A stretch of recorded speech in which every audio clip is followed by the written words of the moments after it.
Olá, tudo bem? Espero que vocês estejam todos bem. Nós chegamos aqui para mais uma videoaula, nosso estudo bíblico no livro do Apocalipse, tá bom?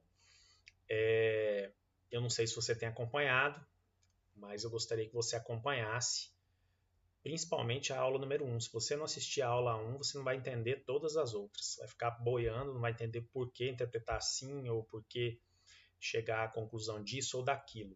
Para você ter uma ideia, hoje nós estamos na aula de número 18, tá? A aula de número 18 é do capítulo 20. Nós já estamos no ano de 2021, 3 de janeiro, domingão, Escola Bíblica Dominical, online, tá? Então, eu gostaria que você anotasse aí uma informação importante. Amanhã, dia 4 de janeiro, eu saio para 15 dias de férias. Então, no próximo domingo, que vai ser 4, 5, 6, 7, 8, dia 10 e depois dia 17, né? Então, dia 10 e dia 17 nós não teremos a escola bíblica online, tá bom? Estarei em férias. Retomamos, então, daqui 2 domingos, tá? Retomaremos para... Hoje nós concluiremos aqui esse quarto bloco, ó, que está em vermelho e que está concluído. Já estudamos, pulamos as 7 cartas, né? 7 cartas às igrejas do Apocalipse. Já concluímos o terceiro bloco. Hoje, no capítulo 20, concluiremos aqui o quarto bloco, tá? Quando retornarmos, daqui 2 domingos, eu voltando das férias, concluiremos o 21 e o capítulo 22, e então retornaremos às 7 cartas, né? Então nós teremos ainda 21, 22, depois mais 7 cartas, que dão 9 videoaulas, e aí nós teremos uma aula final aí de conclusão, tá? Eu não sei se você tem acompanhado, eu espero que você esteja acompanhando, né? Que você esteja seguindo o estudo bíblico. Se você não está, vai lá na aula 1, ó, hoje é a aula 18. Tá tudo gravado no meu canal do YouTube, tá bom? Bom, vamos lá então, né? Apocalipse, aqui fechando então esse quarto bloco, esse bloco aí do capítulo 12 ao 20, hoje é o capítulo 20, que se trata do 4 ao 22, ali tem visões apocalípticas, tal. Esse bloco fecha o julgamento do mal, e depois, capítulos 21 e 22, triunfo final. Então, Apocalipse 20, do verso 1 ao verso 15, o que fica... eu vou até colocar em letra maiúscula aqui, ó, porque aqui, né, vai enfatizar legal. Ó, a morte da morte. Esse é o grande título desse capítulo 20, tá bom? Eu fiz aqui uma divisão, vou ficar aqui do lado, ó, divisão do capítulo 20, só para a gente conseguir entender como é que a gente vai estudar os versos aí, tá? Então, se você olhar aqui, ó, os versos 1 ao verso 3, tem o dragão que é preso por 1000 anos, né? Do 4 ao 6 tem a expansão do reino de Cristo por 1000 anos. Do 7 até o verso 9, parte A, primeira parte do verso. As forças do dragão e da mulher se enfrentam pela última vez. Do verso 9, parte B, até o 10, temos a derrota definitiva do dragão. Versos 11 e 12, julgamento dos mortos. E versos 13 e 14, julgamento, condenação e morte da própria morte. Tá? Então, essa é a divisão do capítulo, para a gente entender, ficar bem didático, bem bacana aí para a gente compreender. Bom, versos 1 a 3, vamos lá. O dragão é preso por 1000 anos. O dragão é preso por 1000 anos. Bom, sem conseguir oferecer resistência, o dragão é preso e acorrentado por 1000 anos. Por mais forte e ameaçador que pareça, ele não tem poder nenhum. Isso aqui é interessante porque às vezes as pessoas têm medo do diabo, medo do demônio. A gente se esquece que maior é o que habita em nós do que o que está no mundo, tá?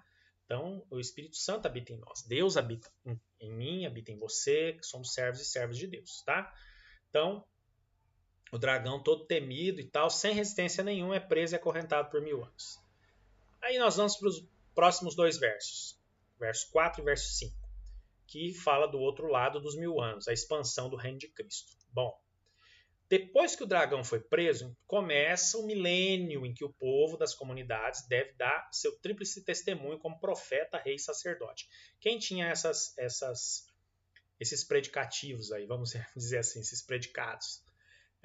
profeta, rei, sacerdote. Jesus é profeta, rei, sacerdote do Antigo e Novo Testamento. Jesus, rei, profeta e sacerdote. Tá, profeta, rei, sacerdote.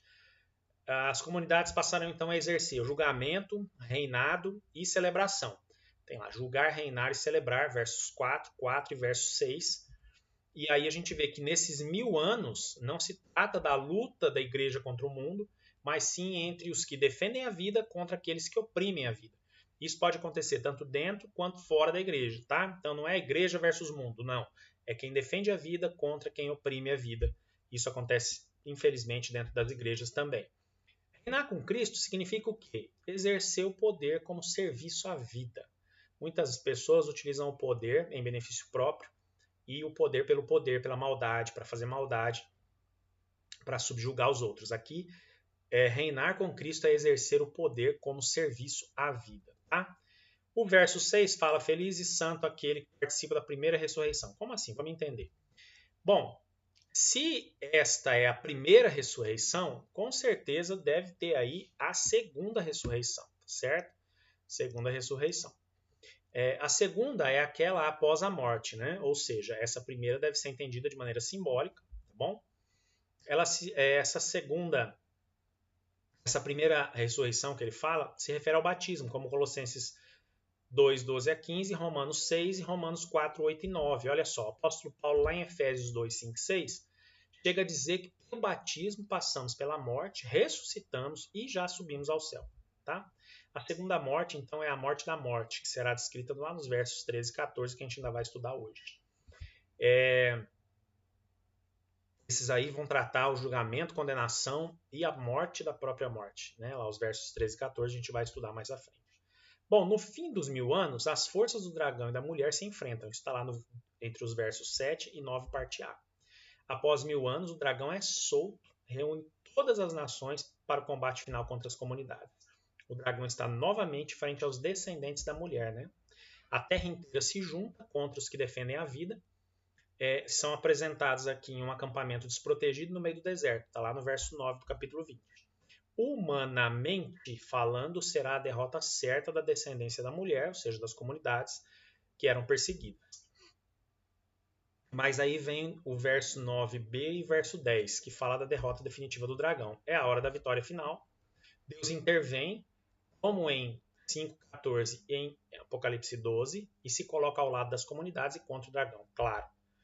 Sem oferecer resistência, de novo, essa frase é recorrente, né? Lá no início a gente já falou.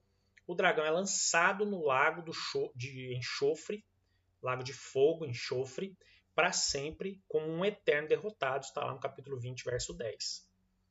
É interessante que aqui eu gosto de lembrar daqueles desenhos animados que dá a impressão que fica Deus e o diabo brigando, né? Como se fosse possível essa briga. Num estalar ou num sopro de Deus, ele derrota o inimigo. E o dragão ameaçador, malvado, que amedrontava as comunidades, todo mundo tem medo, sem resistência, é lançado no lago de fogo do enxofre, tá? Para sempre, como um eterno derrotado. E aí vem os versos 11 e 12 do julgamento dos mortos. Destruído o dragão, falta o que? A morte e todo o resto que ainda tinha sobrado da velha criação, do velho mundo cá de baixo, né? Na hora em que aparece o trono do juiz, o velho céu e a velha terra fogem e desaparecem sem deixar traço. Apocalipse 20:11. Inicia-se então o julgamento final de toda a humanidade, lá no verso 12. E aí os versos 13 e 14, como eu tinha mencionado há pouco, é o julgamento, condenação e morte da própria morte. Bom, o mar tem que devolver os que no mar morreram à morada dos mortos, né? Morada dos mortos. Também é obrigado a devolver os que estão lá na morada dos mortos, que morreram, que estão lá, tem que devolver os mortos. O poder da morte não existe mais. Como o dragão, a morte e a morada dos mortos são lançados também no lago de fogo e enxofre, tá? Esta eliminação da morte é chamada a segunda morte, Apocalipse 20, versos 14. É a morte da morte, é a vitória final e total sobre o mal. Chegou a hora da nova criação. Tá? Espera-se então a qualquer momento o anúncio da manifestação do novo céu e nova terra. Capítulo 21, verso 1 vai dizer isso. Nós veremos isso no próximo estudo, tá? Antes de a gente ir para aquela parte, só para fazer a gente entender aqui, o que é a morte da própria morte? Sim. Por quê? Nós morremos aqui fisicamente, mas nós ressuscitaremos com ele. Então é a morte da morte, ou seja, é a vitória final sacramentada. E aí a gente aguarda novo céu e nova terra. Agora, uma questão que fica nesse capítulo 20 é como entender os 1000 anos, né? 1000 anos para lá, 1000 anos para cá, um negócio meio, às vezes a gente não compreende. Então, como entender isso? Eu gostaria muito de a gente poder estar junto, assim, dialogando nesse sentido, mas, enfim. Esses 1000 anos não podem ser calculados na base do relógio do calendário. Isso é óbvio, porque o número 1000 é simbólico, tá? Simbólico. Aliás, o Apocalipse, de maneira geral, ou remete, faz alusão ao Antigo Testamento, ou é totalmente simbólico. Indica o tempo completo que vai desde a ressurreição de Jesus até o fim da história. Então, esses 1000 anos é da ressurreição de Jesus ao fim da história. Agora, quantos anos terá esse tempo completo? Ninguém sabe, como Marcos 13:32. Nem os anjos, nem o Filho, mas só o Pai. Tá? O término depende do Pai. Depende também da fidelidade das comunidades. Por que eu estou dizendo isso? Atos 3, 19 e 20. As comunidades, nós, servos e servas, podemos apressar ou atrasar esse tempo se concretizar. A chegada do fim é, ao mesmo tempo, dom e tarefa, fruto da graça e da observância. É dom e a tarefa. É fruto da graça e também da observância dos mandamentos e do cumprimento da palavra. Tá bem? Eu espero que você tenha sido abençoado, abençoada, edificado, edificada nesse capítulo 20 do Apocalipse. Reiterando, reforçando, próximos 2 domingos, 10 e 17, não teremos vídeo aula, não teremos estudo bíblico, porque eu estarei em período de férias de 15 dias. Retornaremos então daqui 2 domingos, tá bom? Espero que você seja abençoado, um ótimo ano de 2021 a todos. Mais à noite estaremos na igreja. Hoje, domingo, dia 3 de janeiro de 2021, é culto de Santa Ceia. Espero você lá, culto presencial e online. Presencial com todas as medidas de segurança, todo o distanciamento possível, máscara, álcool gel, nada de cumprimentos ou conversas ou aglomerações. Infelizmente, esse novo normal que surgiu é o que a gente está tendo que conviver no momento, ainda bem que ainda aqui em Goiás podemos ter os cultos presenciais. Estados como o estado de São Paulo, por exemplo, foram suspensos devido a uma segunda onda muito forte aí de contaminação ao Covid-19. Que Deus te abençoe. À noite a gente se vê às 19 horas. Até o próximo estudo. Fique com Deus. Tchau, tchau.